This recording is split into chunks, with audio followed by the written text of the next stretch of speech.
Bangladesh cricket দলের নির্বাচক প্যানেলে যারা আছে এরা ভাই এইরকম খ্যাসটা কিসের জন্য কন্ত? তারা যেই কাহিনীটা ঘটাইছে সেটা একটু পরে বলতেছি ভাই। আগে যেই স্কোয়াডটা তারা ঘোষণা করছে এশিয়া কাপের জন্য 25 সদস্যের, সেই স্কোয়াডে কে কে আছে সেটা বলি।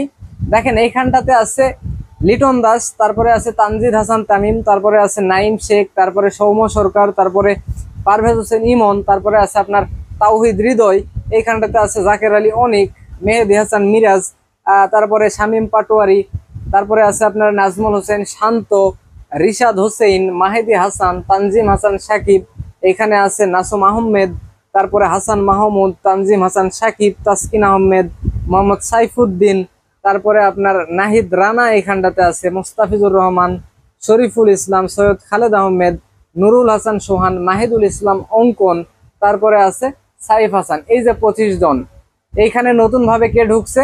অনেকেই ঢুকছে, এর মধ্যে অন্যতম নাজমুল হোসেন শান্ত। কেন ভাই নাজমুল হোসেন শান্ত কিসের যুক্তিতে, কোন ব্যাখ্যাতে এখানে আবার ঢুকলো? কয়েকদিন আগেই তাকে জাতীয় দল থেকে বাদ দিলেন, টি-20 ক্রিকেট থেকে। কেন বাদ দিলেন? বাদ দিলেন তার স্ট্রাইক রেট খারাপ। হ্যাঁ, টি-20 ক্রিকেটে শান্ত চলে না। তাইলে যেই ক্রিকেটার টি-20 ক্রিকেটে চলে না, আবার কিসের জন্য এই কয়েকদিনের মধ্যেই রাডারের ভেতর তাকে আনলেন, তাকে সেটআপে টি-20 সেটআপে আনলেন? মানে কিসের ভিত্তিতে ভাই? এমন না এই সময়ের মধ্যে অন্য কোনো জায়গায় একটা টুর্নামেন্ট হয়েছে টি-20, ওইখানে নাজমুল শান্ত খুব ভালো করছে, এমন না।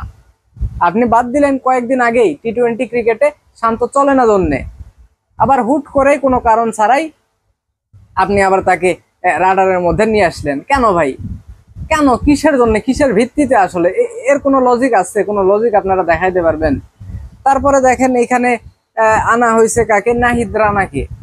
নাহিদ রানাকে কিসের জন্য এখানে দরকার ভাই? টি-20 সেটআপটাতে নাহিদ রানাকে কিসের জন্য দরকার? আমাদের একজন বোলার আছে 145-50 বল করতে পারে, তাকে আমরা টেস্ট ক্রিকেটে অভিষেক করালাম, তারপরে আর আমাদের তর সইল না, তাকে নিয়ে আসলাম ওয়ানডে থেকে টি-20তে ইউএর বিপক্ষে 4 ওভার বোলিং করে 50 রান দিয়ে ফেললো। এখন টেস্ট ক্রিকেটে উইকেট বের করতে পারতেছে না। মানে একজন ক্রিকেটার যদি আমরা পাই, তাকে 3টা ফরম্যাটেই কেন একদম মাখায় ফেলি?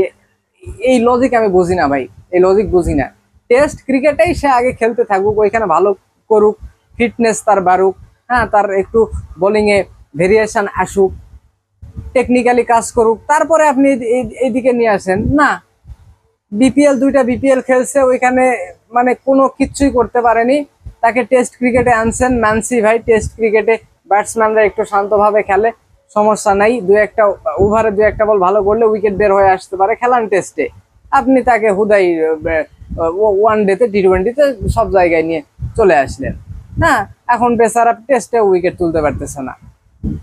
এখন যাকে দরকার দলে তাকে এরা নিয়ে আসবে না, তাকে নিয়ে চিন্তা ভাবনা করবে না ভাই। আপনি দেখেন নাজমুল হোসেন শান্তকে নিয়ে আসলো কোনো কারণ ছাড়াই, কোনো কারণ ছাড়াই।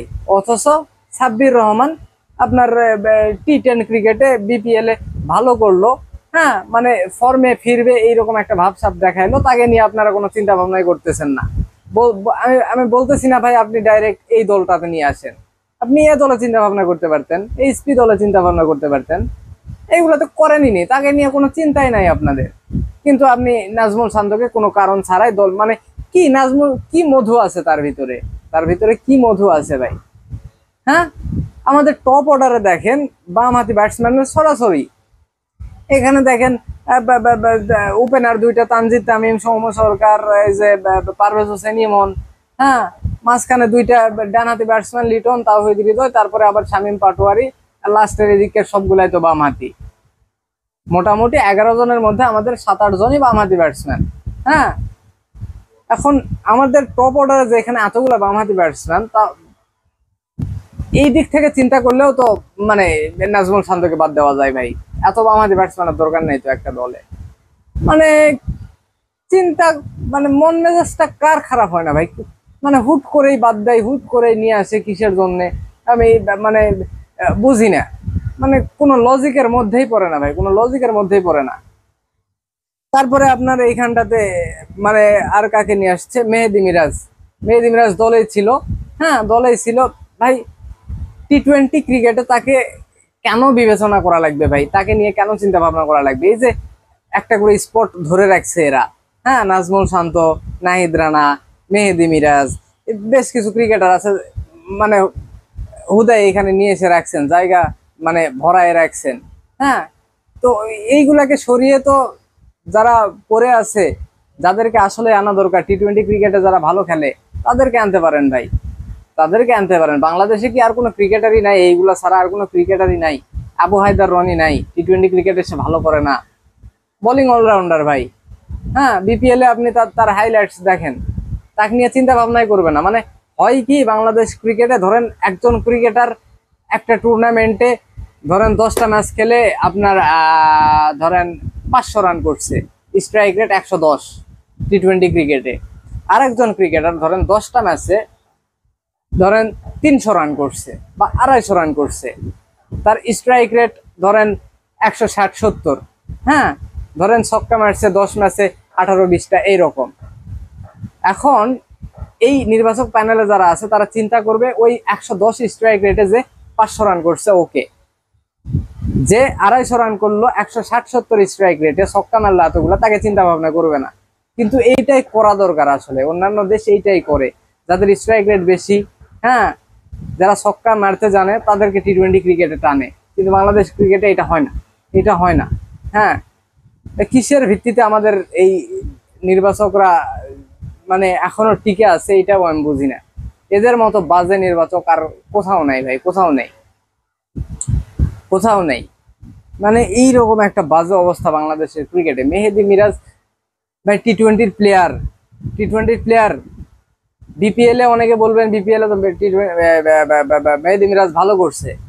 বিপিএল এ কোন জায়গায় ভালো করছে একটু দেখে নিয়েন। বিপিএল এ মেহেদী মিরাজ ক্যাপ্টেন হয় ওপেনিং নামে, ওপেনিং নেমে একটু ভালো করে। হ্যাঁ, তো ওপেনিং এ তো বাংলাদেশ টিমে তার সুযোগ নাই, তাইলে তার দলে থাকার কি দরকার? আমিও জানি ভাই, যদি আপনি মেহেদী মিরাজকে ওপেনিং খেলান টি-20 ক্রিকেটে, ও ভালো করবে। হ্যাঁ, পাওয়ার প্লেতে সে রান বের করতে পারে, শট খেলতে পারে, কিন্তু পাওয়ার প্লের পরে মেহেদী মিরাজের মতো ব্যাটসম্যান টি-20 ক্রিকেটে চলে না, চলে না ভাই। তো এ হয়েছে আসলে অবস্থা। মানে কি হচ্ছে, কি করতেছে তারা, তারাই ভালো জানে। দেখি সামনে এশিয়া কাপ তারা কি এমন পারফরমেন্স করে।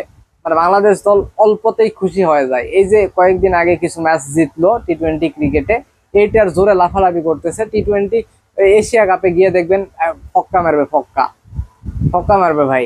হ্যাঁ, মানে বাংলাদেশ দল তো প্রচন্ড অধারাবাহিক, এই জন্যই অধারাবাহিক, অল্পতেই এরা খুশি হয়ে যায়, এই জন্যই অধারাবাহিক। মানে দুই তিনটা ম্যাচ টানা জিতলে তারা মধুর সমস্যায় পড়ে যায় দল নির্বাচনে, কাকে ছাড়বে কাকে বাদ দিবে। কিন্তু এখানে বাদ দেওয়ার হাজার হাজার অপশন আছে, তারা সেটা চোখে দেখবে না, তারা সেটা চোখেই দেখবে না। তারা বলবে মধুর সমস্যায় আছে, বাদ দেওয়ার মানুষ খুঁজে পাচ্ছি না। আল্লাহ।